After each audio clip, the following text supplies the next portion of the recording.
Isso que, por exemplo, nós, católicos, somos chamados de fascistas. Porque sempre aparece a palavra fascismo quando uma pessoa quer insultar outra. Afinal, o que foram os fascismos? Há termos que a gente usa tanto que eles perdem um pouco do sentido histórico. Comunista, liberal, fascista, nazista se desgrudaram muito da sua base histórica. Mas é importante que a gente escute, através da análise histórica, como esses termos surgiram, como eles eram utilizados, que a gente recupere o sentido original para não cometer um erro muito comum que a gente chama de anacronismo, quando eu projeto valores de hoje no passado. Se você quer acabar com uma pessoa porque discorda dela, a chame de fascista ou nazista. Olá pessoal, salve Maria, Deus abençoe e viva Cristo Rei. Infelizmente, o Frei Gilson está sendo chamado de fascista por pessoas que discordam dele em alguns pontos específicos, como se a vida do Frei Gilson, ou o trabalho dele, o apostolado dele, se resumisse a isso. E por perfis católicos, infelizmente, olha só. Agora eles passaram todos os limites, olha essa imagem aqui. E olha as páginas que compartilharam isso em collab. A hipocrisia tá escancarada. Eles pregam tanto diálogo e tolerância e olha o que fazem. Verdadeiros hipócritas. Eles estão insinuando que um frei que reúne milhões de pessoas para rezar o rosário é equivalente a um ditador que assassinou milhões de pessoas numa guerra. É isso. Esse é o nível de argumentação deles. Mas calma, porque isso só expõe o que eles sempre tentaram esconder. Expõe que a máscara caiu. Tempos atrás, a Folha de São Paulo foi premiada junto ao saudoso Washington Oliveto por um comercial que você precisa ver. Olha aqui. Este homem pegou uma nação destruída, recuperou sua economia e devolveu o orgulho ao seu povo. Em seus 4 primeiros anos de governo, o número de desempregados caiu de 6 milhões para 900 mil pessoas. Este homem fez o produto interno bruto crescer 102% e a renda per capita dobrar. Aumentou os lucros das empresas de 175 milhões para 5 bilhões de marcos. E reduziu uma hiperinflação a no máximo 25% ao ano. Este homem adorava música e pintura. E quando jovem, imaginava seguir a carreira artística. É possível contar um monte de mentiras, dizendo só a verdade. Por isso, é preciso tomar muito cuidado com a informação e o jornal que você recebe. E o que isso tem a ver? Tudo. Porque existe uma diferença entre falar a verdade e usá-la para enganar. A igreja sempre teve uma opção preferencial pelos pobres, mas veja como é possível ser um herege falando apenas verdades isoladas, fora de contexto. É isso que os membros dessa teologia nefasta fazem. A máscara caiu. Isso nunca foi sobre os pobres, nunca foi sobre os marginalizados. Eles são apenas escudos e massa de manobra para um objetivo muito maior dessas pessoas, que é tentar destruir a igreja por dentro. Mas eu lamento informar, vocês perderam, porque o diabo já é um derrotado. E esse post que vocês fizeram só mostra o desespero de quem sabe que já perdeu. E a vocês só resta isso: ódio, confusão e derrota. E a vocês eu deixo a minha pena e a minha oração. Se você é católico e entende o que está acontecendo, compartilhe esse vídeo o máximo que você puder para que as pessoas fiquem atentas a esses falsos católicos que propagam o ódio mascarados por amor. Essas páginas não têm nada de católicas. São apenas fantoches de ideologia. A verdade precisa ser dita. Compartilhe aí. O termo fascista vem sendo usado no Brasil para atacar pessoas políticas ou pessoas que muitas vezes a pessoa discorda. Mas usar esse termo fora de contexto não faz sentido nenhum.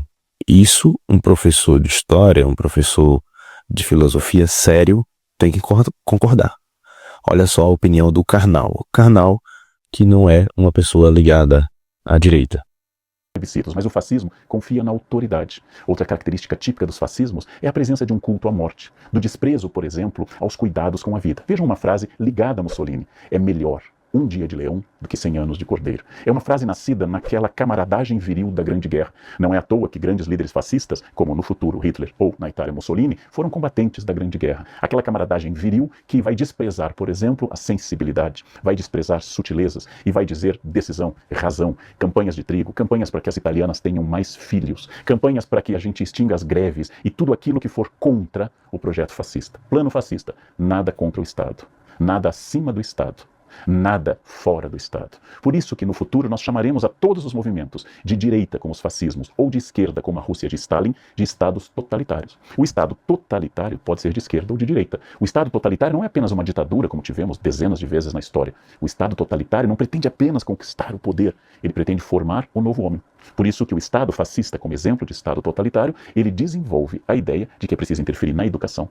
É preciso mexer na formação das crianças. É preciso mexer na propaganda. Os estados totalitários, sejam Stalin à esquerda ou Mussolini à direita, eles vão usar ministérios de propaganda, instituições de propaganda. São antiliberais. Tanto os bolcheviques na Rússia quanto os fascistas na Itália e futuramente os nazistas na Alemanha são antiliberais. Eles são contrários ao mercado ser regulado pelas leis de mercado, desconfiam da liberdade, e não é apenas que eles reprimem a liberdade de imprensa, não é apenas que eles fazem como tantas ditaduras, prisão de jornalistas, assassinato de jornalistas, eles pregam que a liberdade é danosa. A liberdade conduz o homem a uma divisão que não deve existir. Luiz Felipe Pondé também tem essa opinião parecida. Exatamente.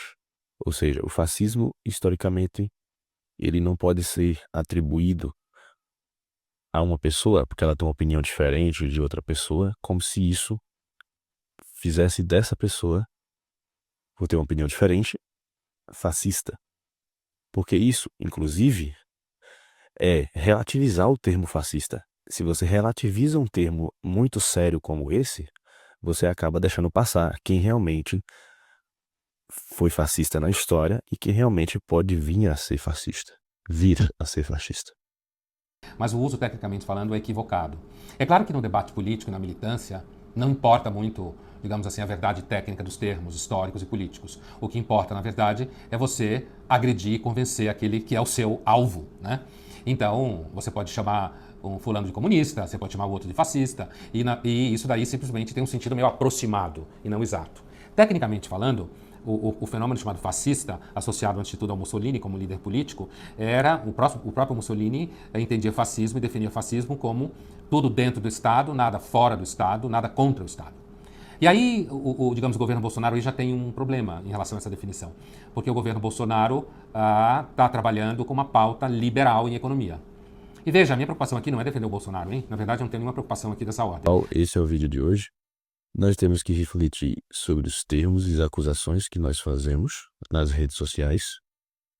Infelizmente, pegar uma parte, um corte, uma fala do Frei Gilson, como se isso resumisse a vida toda do Frei Gilson, ele tem uma opinião mais ortodoxa, digamos assim, com a igreja, com a tradição da igreja, e dizer que isso resume a vida e o trabalho dele, e a oração, tudo isso se resume a questões políticas, é uma questão muito medíocre até. Por quê?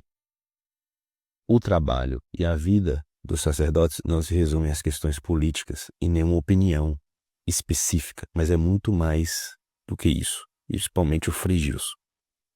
Então reflitamos sobre isso. Salve Maria, Deus abençoe e viva Cristo Rei.